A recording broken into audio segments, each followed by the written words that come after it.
Good evening and welcome to Kini News. Bersatu Supreme Council member Zuraida Kamaruddin said that claims of entitlements or threats that have been made against PKR MPs to support the Perikatan Nasional government were done by a desperate and misguided man. Claims of enticement or threats made against PKR MPs to support Perikatan Nasional came from a desperate and misguided person, said Bersatu Supreme Council member Zuraida Kamaruddin. She said this in response to the claims by PKR President Anwar Ibrahim made during a press conference on the 16th of March. Saya ingat dakwaan Datuk Seri Ibrahim itu adalah dakwaan yang dakwaan seorang yang desperate, seorang yang dah hilang hala tuju kerana tidak dapat menerima faktanya bahawa ahli parlimen yang melompat ataupun yang datang kepada menyokong kerajaan PN telah menyadari tentang kelemahan-kelemahan yang telah dipamerkan Seri Datuk Seri Anwar Ibrahim apabila beliau claim ada numbers, ada apa dan sebagainya, tetapi tak benar. Jadi kepercayaan mereka kepada Datuk Seri telah luntur, jadi maka itu membuat mereka fikir untuk mengubah hala tuju mereka adalah menyokong kerajaan Perikatan Nasional berdasarkan prestasi kerajaan nasional yang menangani masalah COVID dengan berjayanya dan juga dengan memberikan pertolongan ataupun sumbangan peruntukan kepada rakyat untuk membantu rakyat dari segi ekonomi dan sebagainya. Earlier this week, Anwar had claimed that 5 PKR lawmakers had allegedly been approached with an offer to switch sides. Anwar said that he would write to MACC Chief Commissioner Azam Baki to seek a meeting on the issue of alleged enticement. Former UMNO Secretary General Anwar Musa has taken a swipe at his party president Ahmad Zahid Hamidi's warning of action against at least 2 of the party's Supreme Council members. Former UMNO and Barisan Nasional Secretary General Anwar Musa has criticized UMNO President Ahmad Zahid Hamidi's warning of stern action against the party's Supreme Council members who allegedly, quote, leaked internal discussions. In a Facebook post today, he said announcing a decision to sack a member before due process is carried out would be highly unwise and inappropriate. He said Zahid's warning came as a surprise to many and he could not guess who they were, as he had not attended any Supreme Council meeting since he was sacked as the BN Secretary General. He added that according to the rules, any disciplinary case should go through a hearing before the disciplinary board, and the announcement could further tarnish the party's image. On the 17th of March, it was reported that 2 UMNO Supreme Council members who were accused of leaking information from their meetings had been identified.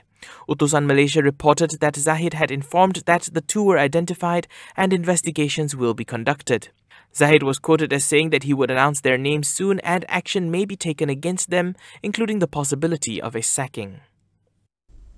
The DAP is willing to sit down at the same table for a discussion with their decades-old rival UMNO as long as it excludes, quote, corrupt leaders. The party's organizing secretary, Anthony Loke, said this. DAP Organizing Secretary Anthony Loke said that it is not impossible for DAP to sit down for discussions with UMNO. However, he said the party has set very clear parameters on cooperation with UMNO. In an interview on Astro Awani last night, Loke said that they are not closing the door for future cooperation, and for now their position is very clear, especially on certain leaders in UMNO. He said the party will not work with leaders who are corrupted, who have been implicated or committed in courts to form the government. He added that this includes concerns on whether or not Harapan will form a government with, quote, certain UMNO leaders without going through elections. According to Loke, more people are saying that one way out of our political crisis is for UMNO and DAP to come to the same table. But this needs political courage and will from both sides.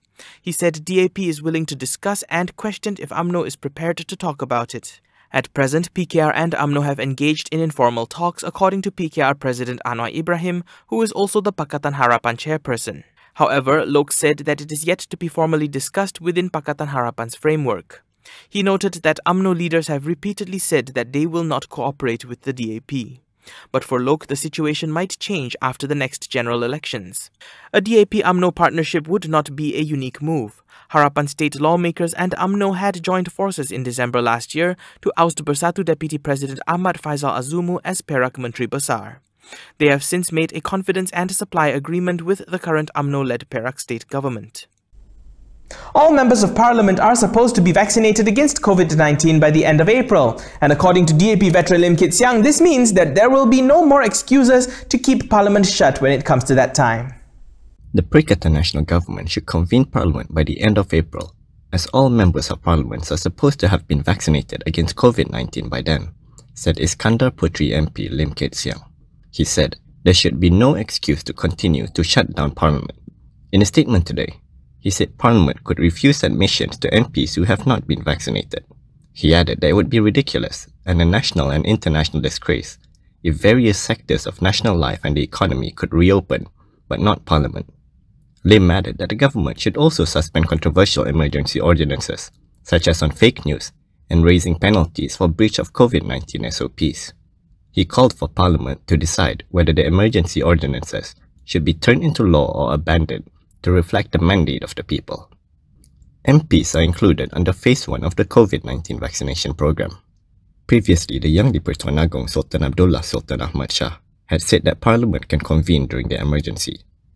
However, de facto Law Minister Taqiyuddin Hassan said that the sitting of Parliament was being delayed until after the emergency ends on August 1st so that the government could focus on the COVID-19 pandemic.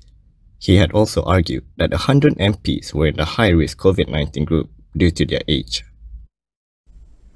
Home Minister Hamza Zainuddin has responded to allegations by Inspector General of Police Abdul Hamid Bador of a cartel within the police force trying to topple the IGP.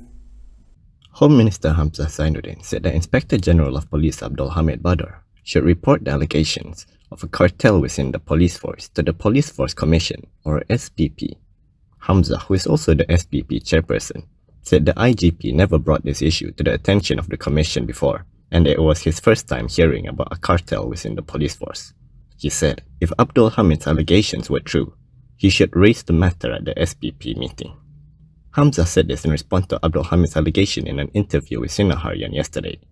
The IGP had claimed that there was a cartel in the police force involving younger police officers trying to topple him. He alleged that the cartel wanted to gain control of the security forces in the country to achieve their personal agenda. That's a wrap for this evening. For more stories, go on over to kinitv.com. Don't forget, we also post the latest headlines on Instagram, Twitter, YouTube and Facebook, so follow us there to get the latest news updates. Before we leave you for the evening, if you'd like to support independent media, do consider a subscription to MalaysiaKini.com. Go on over to the subscription page on Malaysia Kini and you'll find some attractive deals waiting for you right there. If you're heading out, please don't forget your mask, and when you can, do try to stay home. I know it's the weekend, but please try to just go out only when you need to. I'm Daniel Anthony. Thank you for watching, and as always, stay safe, Malaysia. Enjoy your weekend.